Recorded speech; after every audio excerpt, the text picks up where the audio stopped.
Hi, I'm Staley Monroe, and I'm so happy to be with you all this morning. I'm grateful that David invited me, and thank you to Julie as well for coordinating with me and kind of working to bring a really valuable, important, relevant, current topic to the forefront, to this conversation. I just am going to spend about half of my time talking a little bit about myself and my story, maybe like 25%, and then we're going to dive into some of the numbers and issues, and I'm going to start off with a little video to give you an idea of what like a day in my life can look like on a good day, on a high creative day. And I might cut it off a little early because it's about 4 minutes long, but have a look.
Thank you.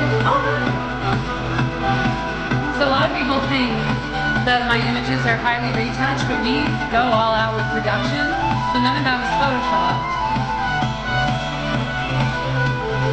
My mermaid in the bathtub, one of my favorite jewelry designers in New York. A lot of photographers or set directors would be like, you're nuts if you told them we want to do 8 looks with 20 different models in 5 different settings or sets, you know, that are all high production, and we want to do it all in 8 hours with a lunch break. Are you crazy? But I did. I'm like right now.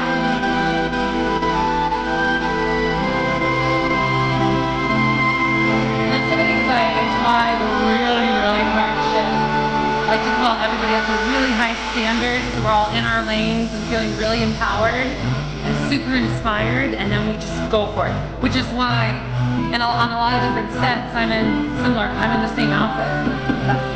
Because these are all, a lot of these are the same day. This is my Peter Pan series. There's Lady Wendy, and there's Toodles.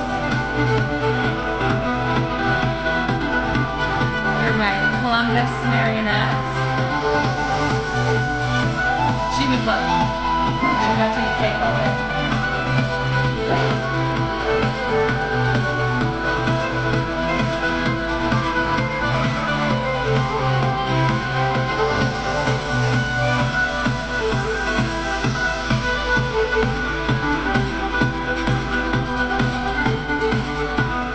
Sometimes I make a cameo.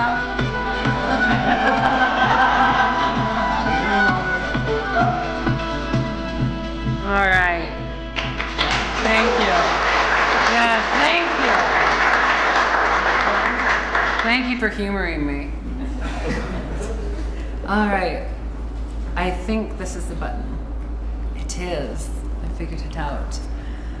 Anyway, so as was said, I'm mainly, firstly, an art director.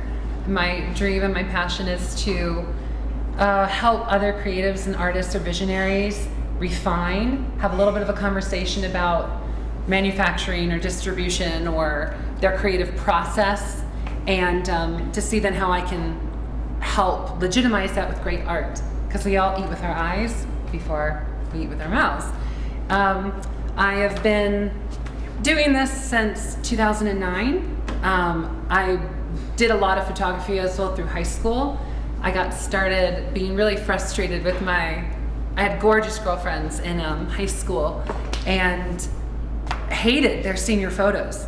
I thought they looked terrible. And so I remember for my birthday getting a digital camera in like 2004, and I started taking all my friends' photos, and being transgender, one of the ways that I helped kind of cauterize the daily endless frustration of my gender dysmorphia that I was struggling with, I learned Photoshop because I wanted to learn how to make my skin look so smooth, like all the models in the magazines.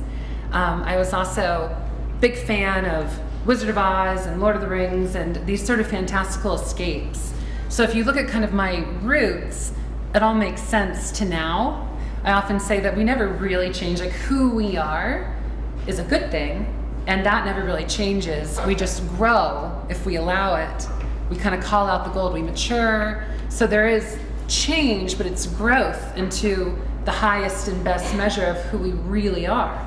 That's my theory. And the bad, nasty stuff, if we allow it, falls off, can be painful, but it's a good thing, to lose. And we can really step into, I think, who we are. So again, I wanted to utilize photography as a means of treating the inequality that I was experiencing all around me as a young adult and as an adolescent. And that's how I got started. I obviously loved hair and makeup and wardrobe, so as most young trans people do, I got involved in theater because that was one of the only safe spaces to do so as a young boy. I was assigned to male at birth, and then transitioned in, I think, I started living as full-time female around 2000 and, it's all such blur, maybe 2013. So I've only been then fully transitioned since 2015. It's just a couple of years, which is sad to me. I certainly wish I had been empowered to do so early on, but that's why I wanted to dive right into activism, so that hopefully I could help people understand the needs and the plights and the experiences of my brand of trans. Do you mind if I take this off? Yeah. It's driving me nuts. It's catching my hair. Quick note about that. Forgive me if I'm a little scatterbrained. I'm an artist. On my name tag, I have my personal pronouns, my preferred gender pronouns. Those are called PGPs. Mine are she, her, hers. We're going to talk, like I said, about my brand of trans today. anything that I'm speaking towards should really only be applied to me. It is important to know that every LGBTQIA person has a different kind of experience. So if I'm ever stepping out on a limb, it's in good faith and with a pure heart to try and speak for some of my brothers and sisters in the community. And I'll do my very best to do so, but just this little buffer up front. Again, I only have are you kidding me? Oh my God. Okay, so let me just dive right in. But today we are talking about equality. And so when we look at what equality is, the state of being equal, especially in status, rights, and opportunities, a lot of the things I'm going to talk about really feel like common sense. Unfortunately, in the LGBTQ community, you have to have a paradigm shift about what common sense is, because once upon a time, common sense was, well, a man in a dress, it just doesn't make any sense. You know, that's not right, that was common sense. To have a paradigm shift about what it truly means to be equal on a human level, on a spiritual level, and on a societal level is really about rights and opportunities. When we look at why equality is important from a transgender perspective, in 2015, the transgender survey of the USTS, it's the largest survey examining the experience of transgender people in the United States. They had almost 30,000 respondents worldwide. It's really important to note that these numbers are minimal because most trans people do not prefer to self-identify. It is about assimilating as seamlessly as possible into a cis-normative environment and world. So these are only the people who are willing to identify. And so that's really important whenever people are talking about, well, what small numbers, what small percentages. Transgender people and LGBTQ people, obviously, who all knows an LGBTQIA person? Exactly, yeah. I hope so, yeah. How many of you personally know a transgender person? Excellent, cool. And for those of you who don't, you can know me, and I'm happy to do that. We want to look at, and now this is specifically about the trans experience. 16% of respondents in Ohio are unemployed, while 26% of these people were living in poverty, including those people who were working. 17% of respondents who have ever been employed reported losing a job in their lifetime because of their gender identity or expression. And then in the past year, in 2015, 30% of those who held or applied for a job during that year reported being fired, being denied promotion, or not being hired for a job that they applied for because of their gender identity or expression.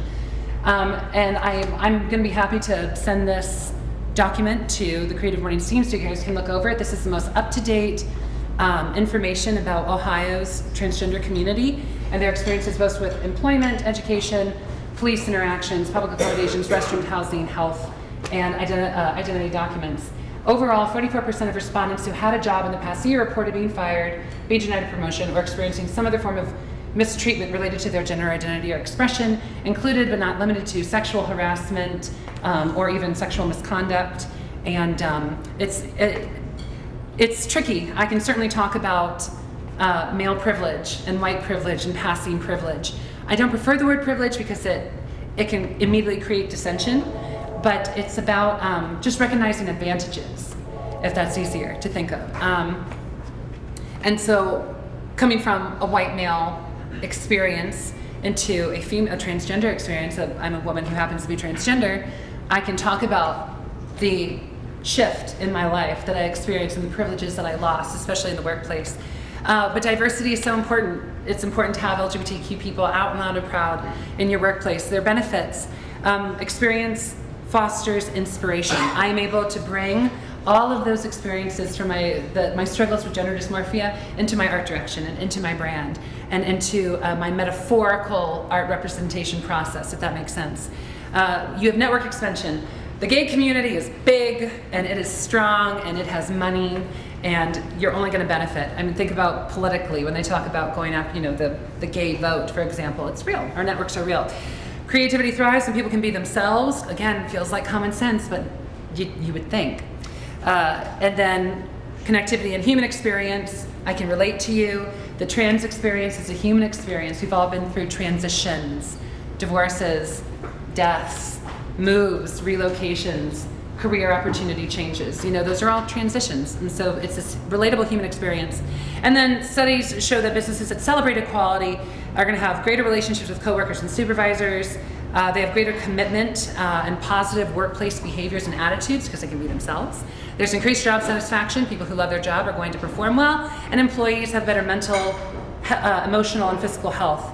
So it's on an organization level too. The study showed that these businesses are greatly affected, positively affected by these LGBTQ inclusive places.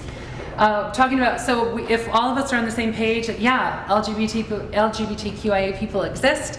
We love them. We want to support them. How can I be an ally in my workplace? I want you all to whip out your phone and take a picture of this link. I'll also send that link to the Creative Mornings staff. It's so unfair to go and get like 15 minutes to talk about this massive issue. But how you can be an ally in the workplace is to learn your company's non-discrimination policy, stand up against inappropriate talk. I just did a little live video on that yesterday because I heard a transphobic slur as I walked by downtown outside the Capitol building, and I confronted them and talked about how to do it in an appropriate way, a safe way, a positive way that hopefully fosters a new bridge rather than a burned one. But you want to stand up against inappropriate talk, work with your human resources department to start a diversity group, redirect good questions to appropriate sources, and fundraise for LGBTQIA groups. Those are all huge ways that you can be an ally in the workplace. It really starts with standing up against inappropriate talk. Even if someone is slamming a public figure like Caitlyn Jenner, lots of mixed feelings around someone like that. It's not okay to be a bully, and it's not okay to be disrespectful or evil or inhuman. If you see someone struggling, reach out, build morale, be inclusive, and share your story.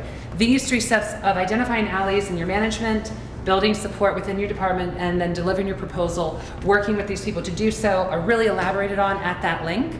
Then lastly, LGBTQ equality resources here in Ohio that I think are great. The GLAD group is incredible. These are all advocacy groups. Whip out your phone, take a picture of that.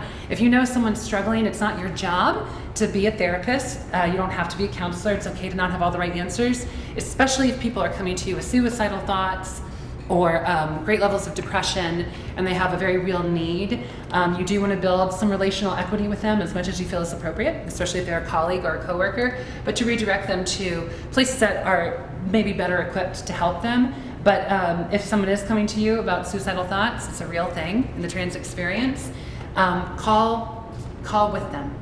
You know, say you can use my phone, right? I'd like to be supportive to you in some ways, or anyone that I can call. Is there any way that we can help? Human Rights Campaign are incredible, but we just celebrated the HRC Gala. Is anyone there?